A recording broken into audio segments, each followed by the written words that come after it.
Douleur yon femme, c'est pour toute femme.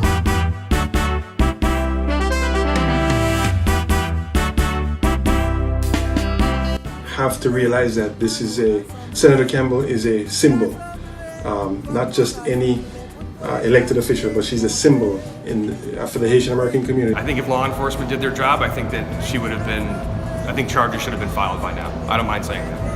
I absolutely believe that. He's racist because he's attacking a black woman. She has proven herself over and over again to be a homophobe and a transphobe based on her voting record. I choose to be married to a man, as the Bible said. You choose to do something contrary, but we both have rights. I don't remember a House member or a Senate member that more aggressively represented the interests of this community and the taxpayers than Daphne Campbell. Embattled State Senator Daphne Campbell is responding to reports that she lives outside her district. The reason I moved to where I stay right now, because every day I saw a green car with a white man on the corner watching the house. They're taking pictures. She lies a lot to me. She's the mother of the lie. She's created the lie. She's so damn lying, I'm telling you. She lying. She's lying on almost everything. She's been in a lot of trouble. She's not the kind of person that I would really want to represent me. If Senator Campbell loses, it's because her base is let her down, things like that. Pizzo cannot win that race. Campbell can lose it. Senator Campbell has a record, and it's quite extensive, both in the legislature and in her personal activities that have raised questions. So now, in many ways, this is a referendum on Senator Campbell and whether the constituents want to keep her or not.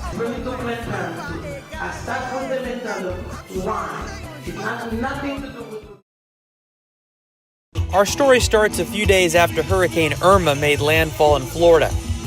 Millions of people lost electricity across the state. That was the case for Senate District 38 as well, a massive chunk of land that includes 15 cities in northern Miami-Dade County. For Senator Daphne Campbell, this event was time to celebrate a job well done in serving her constituents. Campbell wanted to have a pizza and massage party for stressed-out residents of her district. So she turned to some new friends to make it happen, the Church of Scientology. Where did the massage chair come from? Where did that idea come from? It is not a massage what we provide what is called an assist. And an assist is something that Robert developed, and it helps to get the body who's stressed to be relaxed, basically, right? So we help to people, especially in moments like this, the body gets so much tension because all the stress that they just went through. I went to the happening and was warmly greeted by Senator Campbell. She sat me down next to her and went on and on about how she had helped so many people during the crisis, unlike other local politicians. She then took out her phone and started showing me texts between herself and FP&L lobbyist John Hawley, while she had sent dozens of addresses to Hawley so he could try to move them to the front of the restoration line. It was Campbell's own address that was at the top of the list. Campbell told Hawley that she needed the power turned back on to help her sick mom, who was on oxygen. That's right.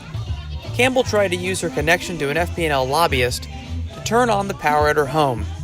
She was proud of it. She was so proud that she let me take photos of the text exchange because she thought it made her look good. Like this morning, I was on the phone with John Hawley. John Hawley is a vice president for state governmental affairs. Let me tell you something, this man is phenomenal. He's awesome. He's great. As soon as I text him an address, you got the light. But when our story on Campbell's actions got picked up by other large outlets, the senator changed her tune. She said that I had actually stolen her phone from her in order to take the photos.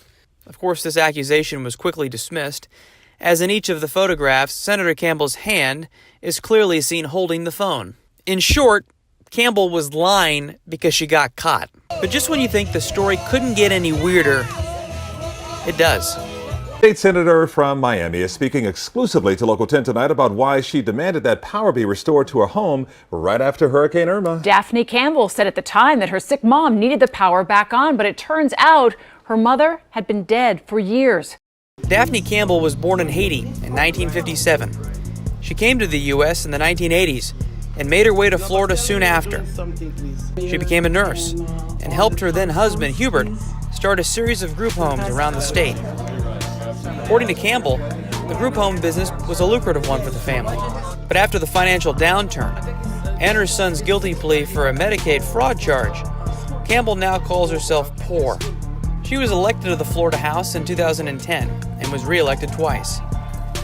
2016, she beat a crowded field to become the senator for District 38. One of the candidates she beat in 2016? Former Miami-Dade County prosecutor Jason Pizzo. He's challenging her again this year, but we'll get to him in a minute. In office, Campbell has been a near constant source of controversy in the legislature and a headache for her fellow Democrats. She voted against allowing gay adoption, opposes abortion rights, and has conservative positions on charter schools and prayer in schools. She has been consistently supported by one of the most conservative organizations in Florida, the Christian Family Coalition. Many progressives view her as a Republican who pretends to be a Democrat. Senator Campbell she's unethical, she's a terrible lawmaker, and she's not a good Democrat.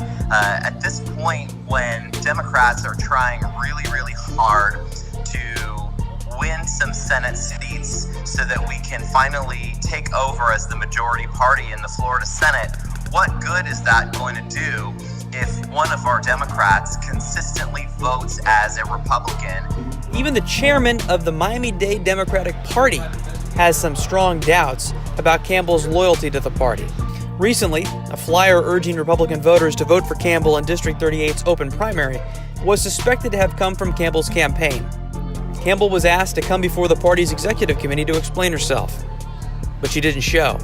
Our steering committee suspected this came from the campaign of Senator Daphne Campbell because of past history with the Republican Party.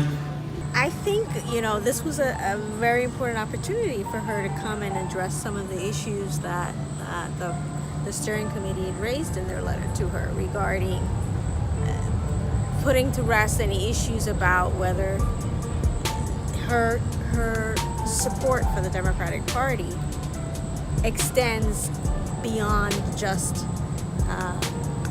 election time. Not everyone is upset with Campbell's service in Tallahassee. I don't remember a House member or a Senate member that more aggressively represented the interests of this community and the taxpayers than Daphne Campbell. And that includes people like Gwen Margolis, who started driving me to school when I was 7 years old. I would gather, based on the thousands of dollars that Ron Book gives Daphne Campbell, that Daphne Campbell does what she's told. That's Jason Pizzo. That's all I can assume. He's not afraid to speak his mind when it comes to his foe in this election.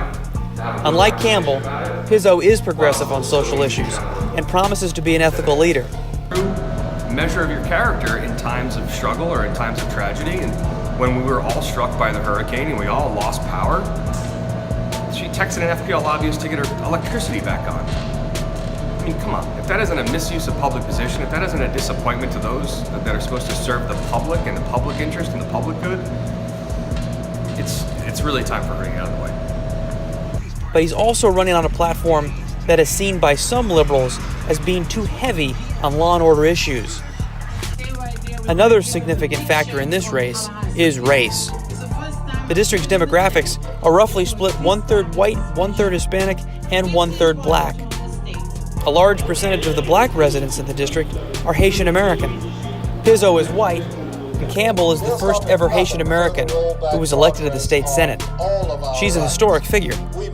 She called me, sat down with me on a chair about a week ago, and she was eating. She was trying to put some food in my mouth and asked me the very beautiful question. He said, Emmanuel, in what country or in what era of your life that you would see a Pizzo sitting the way I'm sitting with you putting food in your mouth, things like that. I made mistake. I understand that I'm not perfect, but you are one of me, I'm one of you, things like that. What I'm expecting you to do is to help me and teach me how to be a better senator. I believe that Daphne Campbell does not serve the public, serves her own interests, and is not ethically fit to be our senator. And I think, frankly, this is a chance for the Miami-Dade Democratic Party to rid themselves of Daphne Campbell if that's what they want to do. So with it being a two-way race between her and Jason Pizzo, who seems to have a good reputation, who ran a pretty good campaign in 2016, I would say she better run for her political life right now. That this one is going to be much closer, and because of the makeup of the district and because of the negative stories about Daphne Campbell in recent years, we might see an upset here. Election day is August 28th.